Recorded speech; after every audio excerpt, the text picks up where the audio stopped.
God bless you, my friends. This is evangelist Kevin Wagner, founder of Wagner Ministries International, welcoming you to our broadcast today. On our last broadcast, we saw Peter's miraculous escape from prison, the way that God rescued him just in the nick of time from certain death. We learned that our prayers are needed and critical in moving God's hand to bring about great, even miraculous things in our lives today as well. I also encourage you to consider what in your life is keeping you chained, like Peter was, in an emotional prison that is keeping you from moving further along in your life with God and others. I truly hope that you will take these emotional bondages to Jesus and ask Him to release you as He did Peter, so that you can move more completely into the abundant and full life that Jesus wants you to have. Today, we finished the end of Acts chapter 12 in our broadcast. In our last broadcast, you remember we ended with Peter's escape and the guards and King Herod's frantic search for him. We also began to see the type of man that King Herod was. Today, we're going to see more completely the dark face of this first century tyrant. Let's read together Acts chapter 12, verses 18 to 25. In the morning there was no small commotion among the soldiers as to what had become of Peter. After Herod had a thorough search made for him and did not find him, he cross-examined the guards and ordered that they be executed. Then Herod went from Judea to Caesarea and stayed there a while. He had been quarreling with the people of Tyre and Sidon. They now joined together and sought an audience with him. Having secured the support of Blastus, a trusted personal servant of the king, they asked for peace because they depended on the king's country for their food supply. On the appointed day, Herod, wearing his royal robes, sat on his throne and delivered a public address to the people. They shouted, "This is the voice of a God, not of a man." Immediately, because Herod did not give praise to God, an angel of the Lord struck him down, and he was eaten by worms and died. But the word of God continued to increase and spread. When Barnabas and Saul had finished their mission, they returned from Jerusalem, taking with them John, also called Mark. We can often learn valuable lessons for living by observing the lives of other people. Children watch parents, parents watch Oprah, and I watch Don Cherry from Hockey Night in Canada. And the list goes on. So for our trek, so far in our trek through Acts, we have examined the lives of several real-life flesh and blood people who we've learned from. We've looked at Gamaliel and Philip. We've looked at Paul and Stephen, among others. We can learn positive lessons on how to live by observing godly people, and we can learn negative lessons on how not to live by studying ungodly men and women. Today, we'll learn some helpful negative lessons on how not to live by watching one first-century ungodly man strut his stuff. Friends, in spite of what others say, we are role models for others. We do learn from other people, and we are influenced by them positively or negatively. So let's see what we can learn from old King Herod today. First of all, I want to clarify what may be confusing some of you. The King Herod that we are learning from today is Acts chapter 12. In Acts chapter 12 is one of 4 King Herods in the New Testament. Herod the Great, Herod Antipas, Herod Agrippa I, and Herod Agrippa II. King Herod Agrippa I is the man in our spotlight today. The way that he reacted under pressure when things did not go his way is a prime example of how God does not want us to act. Let's trace the stages of his reactions. When Herod woke up that first century morning in Jerusalem, you can imagine that he would have been pretty excited. He would have wolfed down his early morning breakfast and headed straight to the royal prison to see his prized trophy. "Boy, when Peter loses his head today, are the Jews ever going to love me?" he may have thought as he whistled a happy tune on his way to work. But his joy and excitement quickly left when he saw the commotion at the jail.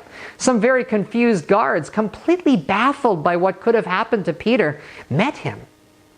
Herod's first reaction to the situation would have been confusion. He would have shared the guards' bewilderment, but his confusion quickly turned to suspicion. Listen to how the Bible puts it in verse 19. After Herod had a thorough search made for him, he cross-examined the guards. That word cross-examined can also imply questioning or interrogation by torture. Herod didn't trust his own guards, and he wasn't intent on getting a confession out of these soldiers somehow. And he was intent. In his suspicious mind, there could only be one explanation that made sense at all: a conspiracy among the soldiers. When he didn't get the confession that he wanted, however, his suspicion quickly turned to frustration. And like a child who didn't get his way, Herod let his frustration erupt into uncontrollable anger. The Bible goes on to say, and he ordered that they be executed. So Herod's frustration quickly turned to anger, and the way he dealt with all this anger is also instructive, as he simply tried to run away to escape it.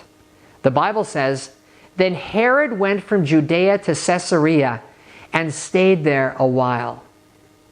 Escapism is often a natural response for those who, like Herod, can't turn to the Lord.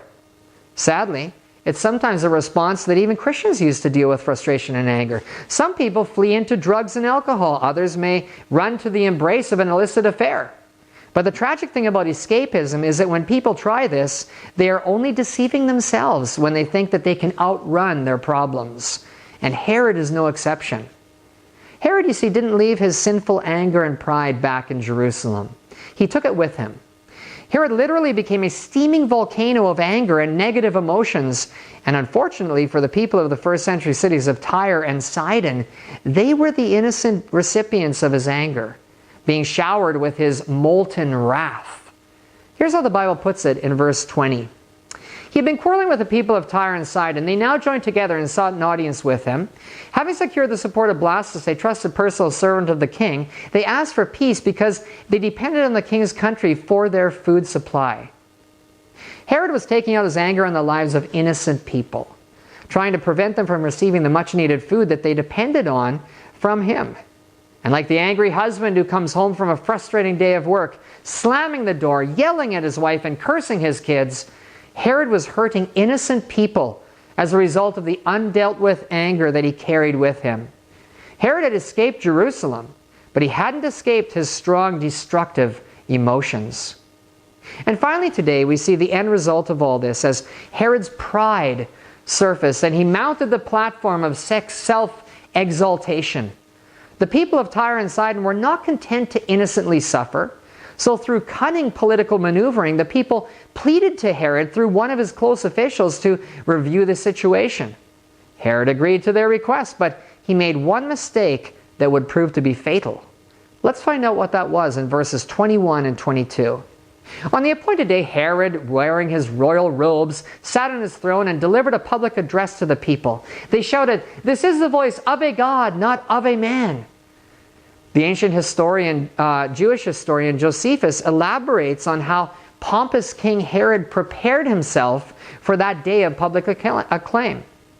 He recalls, he put on a garment made wholly of silver, truly wonderful, and came into the theater early in the morning, at which time the silver of his garment, being illumined by the fresh reflection of the sun's rays upon it, shone out in a surprising manner, and was so resplendent as to spread a horror over those that looked intently upon him.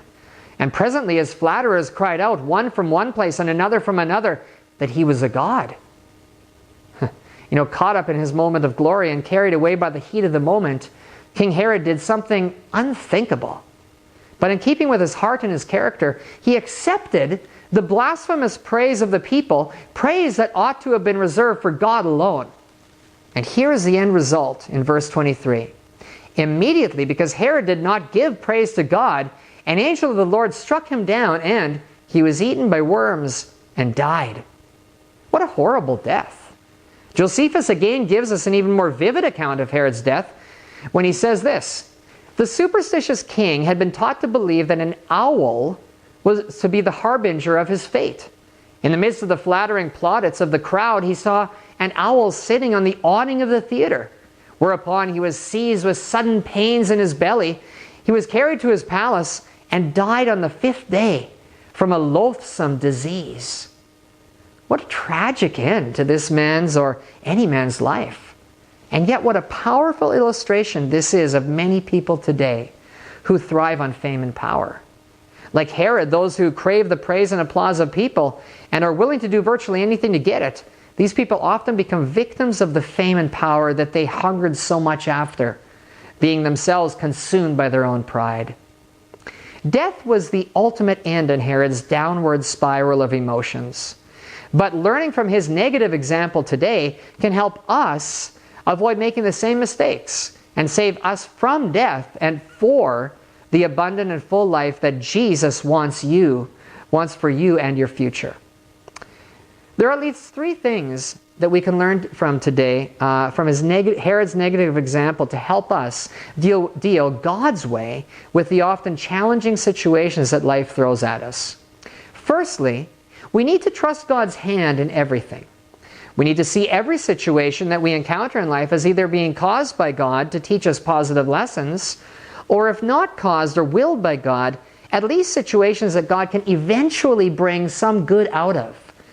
There are 2 Bible verses in particular that talk about this. The first is Proverbs 3, verses 5 and 6, where it says in these famous words, "Trust in the Lord with all your heart, and lean not on your own understanding. In all your ways acknowledge Him, and He will make straight your paths." And the other is Romans 8:28, also familiar words. "And we know that in all things God works together for the good of those who love Him and have been called according to His purpose." Both these verses contain awesome promises that can help us greatly in our day-to-day living. Herod didn't choose to trust these promises. He refused to acknowledge God somehow working for good in every situation of his life. That's why when he saw that Peter had escaped, he panicked, got confused, suspicious, frustrated, and angry. If only he could have realized that Peter's escape was part of God's plan, he would have been spared all this stress and anxiety. And it's the same in our lives. If we are truly able to trust God's promises about bringing good somehow out of every situation we encounter, then we can face each of these situations with hope and confidence instead of being overwhelmed by negative, destructive emotions.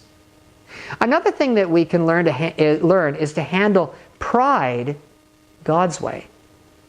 Many theologians agree that pride is probably the foundational sin in each of our lives. It's the basis from which all other sins grow. We can see Herod literally being eaten up with pride before his pride led to him even being eaten by worms.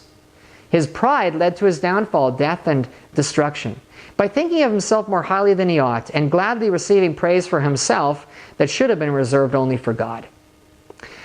The story is told of a minister, a Boy Scout, and a computer expert who were the only passengers on a small plane. The pilot came back to the cabin and said that the plane was going down, but there were only 3 parachutes and 4 people.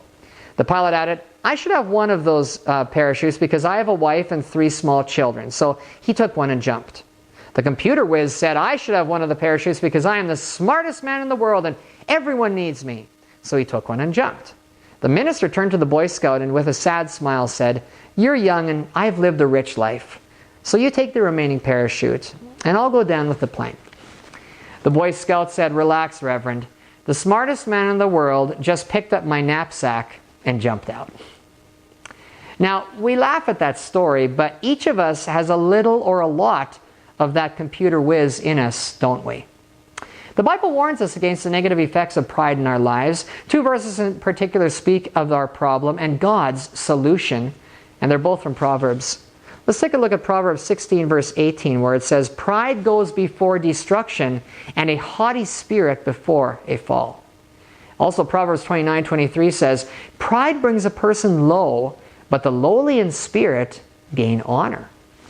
Did you hear God's solution there? But a man of lowly spirit gains honor.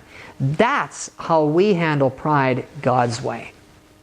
Pride is like a beard. It just keeps growing. The solution, however, is to shave it every day. Work hard and ask God's help to keep an attitude of humility in the forefront of your thoughts about yourself. Pride was what caused Satan's fall from heaven. Pride is what caused Eve to taste the forbidden fruit. The temptation to be like God was just too great for her. She took the bait, as each of us have since then. Problems arise in our lives when we're not content with the way God made us, the type of people we are. When we feel this way, we're tempted to do things that will convince us we're something that we aren't, even if it means stepping on other people to do it. That's a big problem. What is God's solution? Shave back the pride every day. Work hard at maintaining an attitude of humility in your life. The byproducts of humility will be peace and contentment about yourself and who God made you to be. Things that so many people today, perhaps you, are seeking in your life today. So trusting God's hand in everything and handling pride God's way are two things we can learn from Herod's negative example today. The third thing is this: handle anger God's way too. A boy once asked, "Dad, how do wars begin?" "Well, take the First World War," said his father. That got started when Germany invaded Belgium. Immediately his wife interrupted him. "Tell the boy the truth. It began because somebody was murdered." The husband drew himself up with an air of superiority and snapped back, "Are you answering the question, or am I?" Turning her back upon him in a huff, the wife walked out of the room and slammed the door as hard as she could. When the dishes stopped rattling in the cupboard, an uneasy silence followed, broken at length by the son when he said, "Daddy, you don't have to tell me anymore how wars begin. I know now."